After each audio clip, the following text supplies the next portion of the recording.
Section 1. You will hear a new student, Tom, talking to a student representative called Rachel about university clubs. You now have 30 seconds to read questions 1 to 4.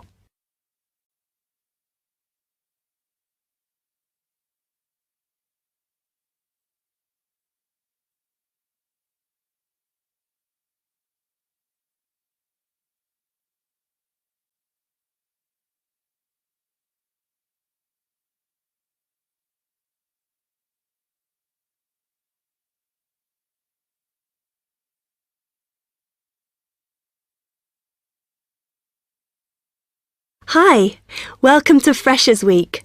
I'm Rachel. Can I help you? Oh, hi. Yes, I was hoping to find out about some clubs I could join. Well, all the club stands are here in this hall. What were you interested in? Not sure. I wanted to do something where I could meet people. Well, take this leaflet with details of all the clubs and see what you think. Oh. It'll probably depend on what day you're free. Like on Mondays, there's the film club. Then on Tuesdays, you've got the climbing club. That's really good. I'm in that. Then on Wednesdays, you've got chess, if you want something a bit more intellectual. But you should look through carefully because all the clubs run extra activities as well as their normal meetings. Oh, yes, I see. So, it looks like the film club has discussions after the films. I'd quite like to go to those. Then climbing. Goodness. It says here that the university has its own climbing wall. That's impressive. And they go on weekend trips. Cool. And it says the chess club normally just does games with whoever turns up. But it also runs competitions sometimes. But I bet you've got to be pretty good to do that. Yes, I think so. And how many people are in the clubs? Are they all really full? Well, obviously they're all different. So, for example, the film club has just increased its membership from 85 to 125. But I think they're hoping to extend it to 150. The climbing club's quite small, 40 people. And the chess club is fairly healthy at 55. Right. OK. So who do I see if I want to join these clubs?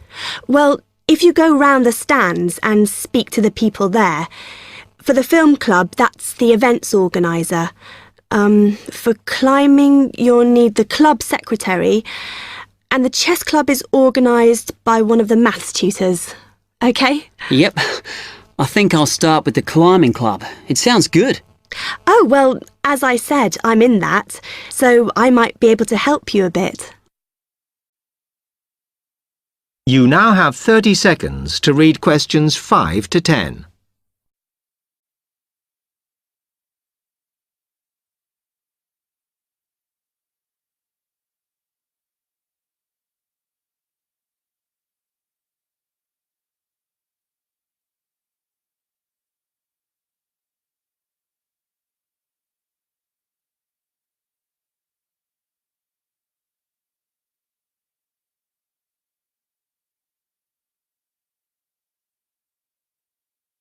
OK.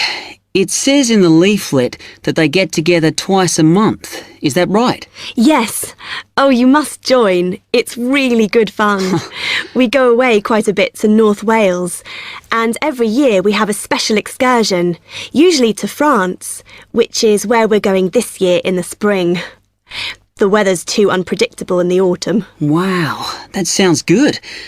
But it must cost a lot. Yeah, but we try and save up for it through subscriptions. So rather than having a huge sum to pay in the month we go, we collect those weekly, so it spreads it out. Good idea. I think I'll definitely join. There are quite good benefits you get from joining. I mean, you need that, don't you? And the university clubs normally try and do deals with local businesses, so it's really worth joining. Like in the climbing club, they've got a special arrangement with one of the shops in town. So if you show your card, you can get money off equipment. Don't think the discount extends to clothes, though. That's really worth it then. I'll go over and talk to them now. OK, hope you do join. Oh, and another thing I meant to say. If you do become a member, you automatically receive a magazine once a year. It's quite useful and interesting because it goes out to all the national climbing clubs. And the other thing is, if you come to every session, then you can get a complimentary ticket to the big exhibition that's held in Cardiff every year. So, hope to see you. Yeah, well, thanks a lot for your help. That is the end of section 1. You will now have half a minute to check your answers.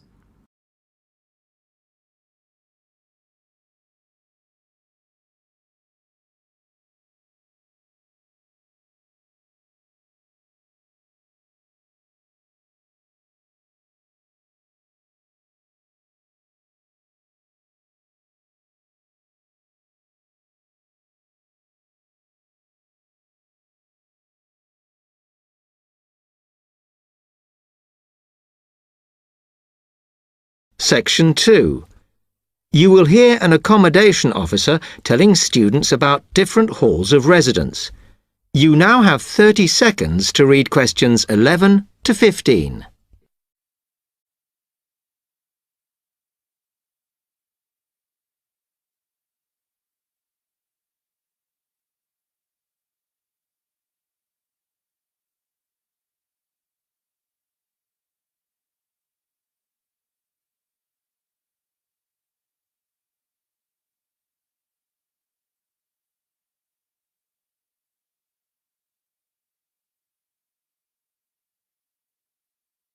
Good afternoon, and welcome to Stanton University. I'm here to tell you about the various halls of residence we have available, should you choose to come here. We aim to offer accommodation in halls to all first-year students, and you'll find there's a good variety to choose from.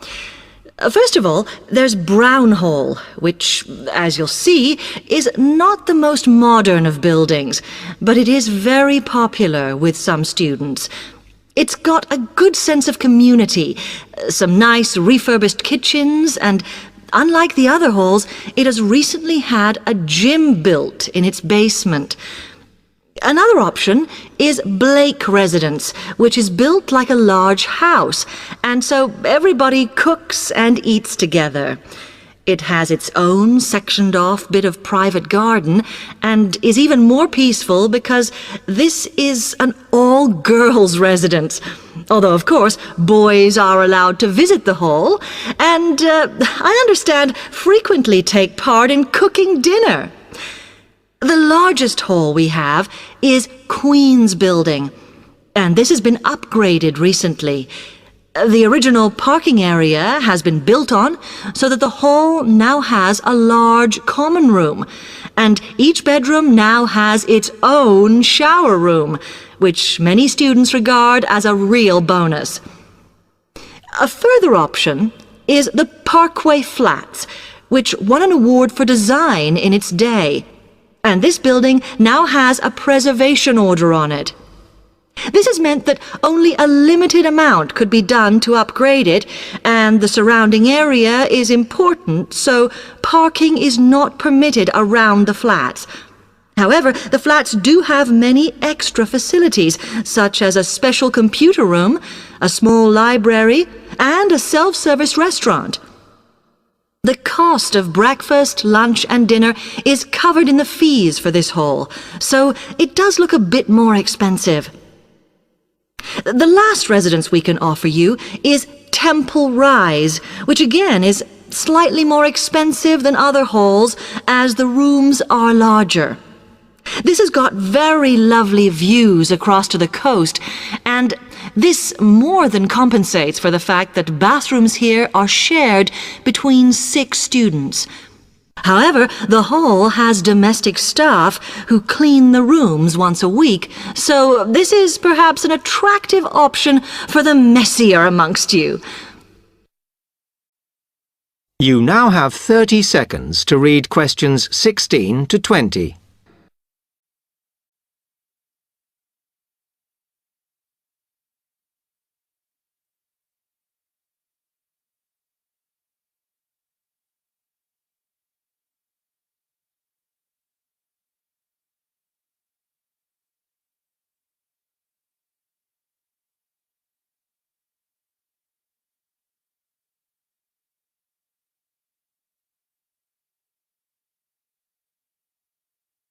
Now, if I can just show on this wall map here where they all are, you might like to go and have a look round.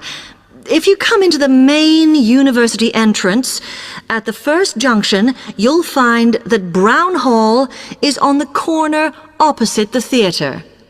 So you're nice and near the station here, though I think it can get a bit noisy with traffic. The same applies to Blake Residence, which is directly facing the junction to the university entrance. These halls are often used by medical students and such like, as they're out all day, so don't notice the noise.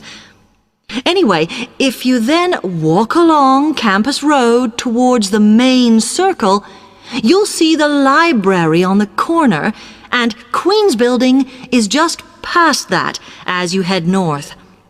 You will find that it is quieter here, and you may get fewer visitors.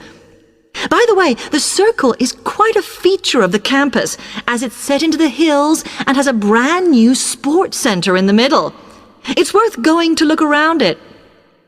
Now, the Parkway Flats are on the opposite corner to the library, facing the circle, as you head towards the main buildings. The main buildings are only about a 5-minute walk from here, and places in these halls go quickly, so my advice is to reserve your place as soon as possible. Then Temple Rise is inside the circle, next to the sports center, but further from the main university buildings. Now, if you'd like to go off and physically look... That is the end of section 2. You will now have half a minute to check your answers.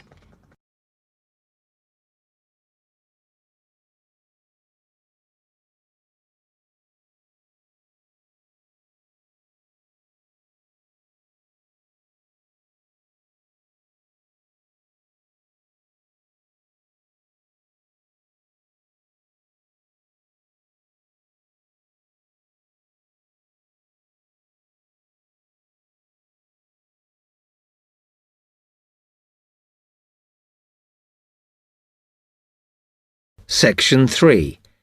You will hear two students, Jenna and Marco, discussing a business studies project they have to do. You now have 15 seconds to read questions 21 to 24.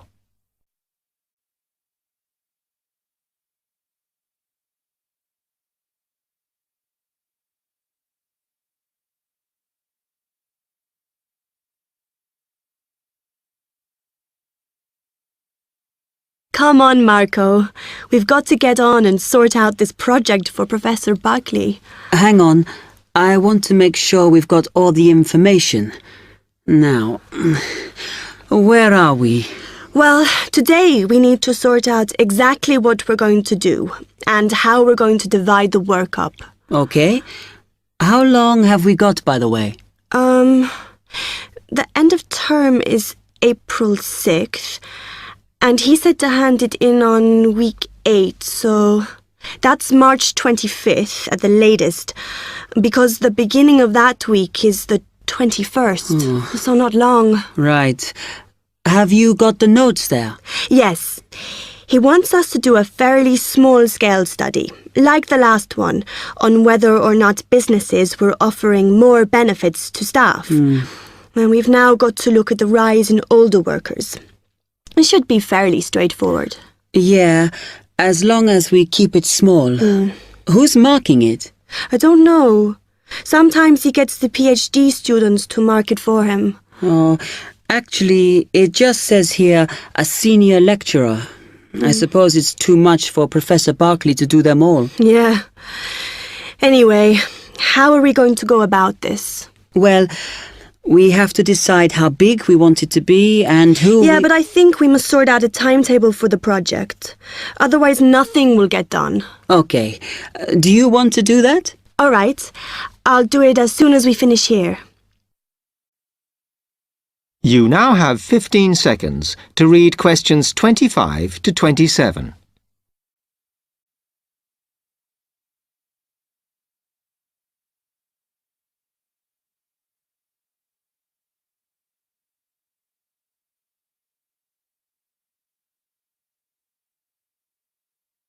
Okay, what do we have to do now for the project? What's the best way to go about it? Well, Professor Carter suggested we set up a focus group to get some in-depth interviews, but I think that'll take a lot of time. Yeah, I agree. If we did a focus group, we'd have to spend time deciding who to include in it, and it's not necessary to do one anyway. Oh, fine.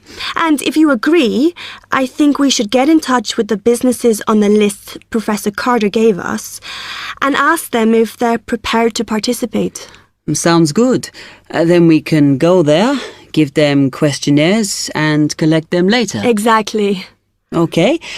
Then, do we need to book one of those study rooms in the library so we can work together to input the data? Perhaps not, as I guess just one of us could just sort it out actually. Yes, that would be easier. A lot of what we're doing is qualitative, so it'll be writing up rather than statistics. No software for that, I'm afraid. And I think it would look better if we had actual shots of some of the staff, because we're citing appearance as a factor in employability, aren't we? Yeah, okay. I'll factor that all in when I sort everything out tonight. You now have 30 seconds to read questions 28 to 30.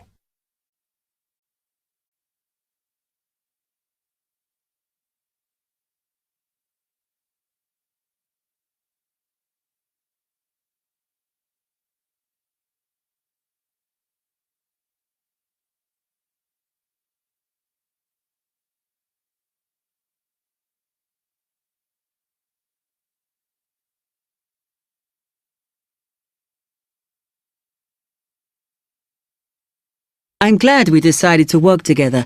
I think it's going to work out well. Yes, well, given that we had to work in pairs on this project, I think we were right to choose each other. We complement each other academically, as we're each good at what the other isn't. In fact, we should have tried working together before. Yes. Now, how shall we split the work? I'll do the analysis, shall I? Oh, okay. It's just that it might be faster, because I'm used to doing it. Although your English is better than mine. I need more practice at reading, really. Okay, I'll do the presentation then, if that's okay with you. Yeah, sure. I don't mind speaking in public, but I hate preparing all the notes for them. The thing is, the tutor said one person should do the whole presentation, and he said he expects me to do it because I haven't done one yet. No, that's fine. Now, let's see. That is the end of section 3. You will now have half a minute to check your answers.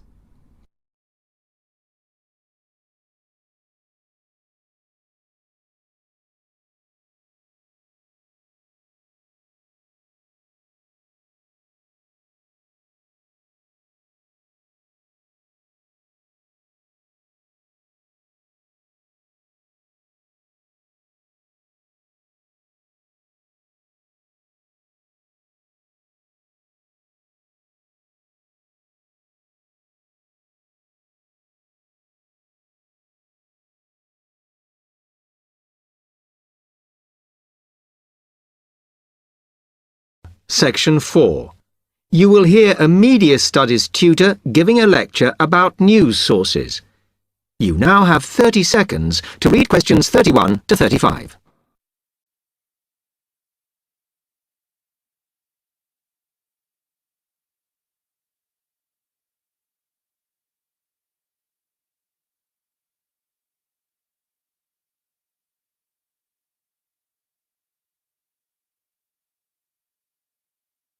Okay, now many of you will have heard about the predicted death of newspapers, as people increasingly access the TV and the internet for their news.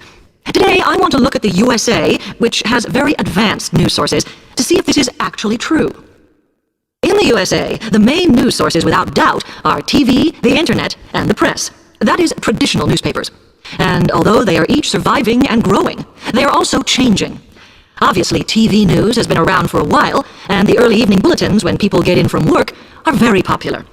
I suppose we traditionally think of the morning newspaper arriving on our doorstep with the daily news. Interestingly, this is not borne out by the statistics, which show that readership in the U.S. is much higher when people have time to relax, when they're not working, especially on Sundays. The internet is also a popular weekend activity, but shows no variation with weekday access. So people are using the different sources in different ways. Interestingly, local radio has been hit less by the grip of quite strong local newspapers than by the internet, which is seen to offer a better regional service. But just because the internet is seen as the new force in news media does not mean it is dominant. Television has, of course, been global for a while. But now, technological changes, which have fueled the rise of online news, have also allowed newspapers to print and distribute editions across the world. In fact, internet news, which is seen as the big competitor for traditional markets, does not offer that much variety. Often, the sources are the online versions of the newspapers, whereas television, in order to offer something different, has had to come up with a much more mixed bag of reporting, from hard news to light reports on celebrity events. Another issue is reliability. The internet is virtually unregulated, so anything can be reported there, whether true or not. Journalists on newspapers have fought a long, hard battle to fight intervention and to retain the freedom of the press. Television, however, is seen as critical to political power and has become subject to harsh controls about what it can or cannot say.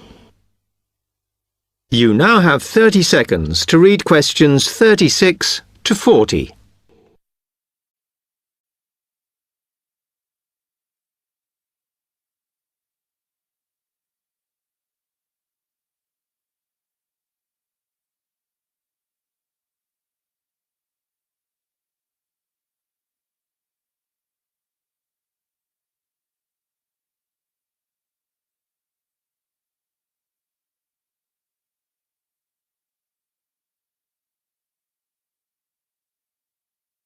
Now, one very critical factor in keeping newspapers alive and well in the USA has been their approach to advertising.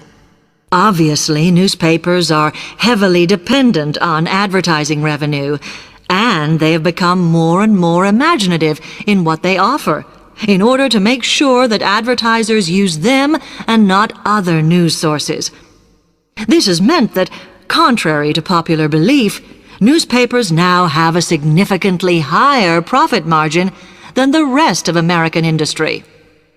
So, how have they managed to raise advertising revenue in this way?